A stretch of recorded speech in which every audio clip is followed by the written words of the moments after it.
Tumakas si Tatay Mario? Why? Kiara, bakit wala ka na naman posas? May plano ka na naman bang tumakas? Ito ba yung itsura ng tatakas? I'm just here to get my coffee.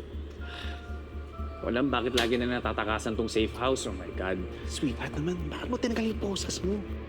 Baka mami, magalit na naman si Agent Alex sa atin yun. Kasi hindi ako makagalaw na maayos. Besides, why would I think about what she thinks? Okay, sweetheart. Dahil you are under immunity program ng ahensya, di ba? So you are under our watch, under my rules. Well, hindi nga naman ako tatakas, di ba? Ayaw ko lang na nakaposas kasi hindi nga ako makagalaw ng maayos. Hindi lang naman tutungkol sa posas. This is you consistently disobeying us. At ipapaalala ko lang sa inyo, pareho kayong nasa immunity program. Meron tayong binding agreement. So expected kayo na sumunod in exchange of protection. So ngayon, kung patuloy kayong hindi makikipag-cooperate, we might as well revoke that.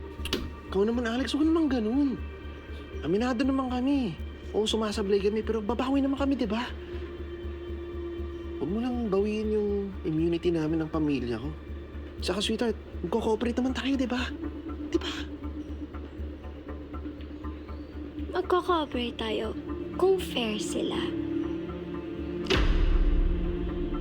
Just because we're under your watch doesn't mean you can boss us around. Kiara, I am not bossing you around. Hindi ka lang kasi sanay na ikaw naman ang kailangang sumunod mo.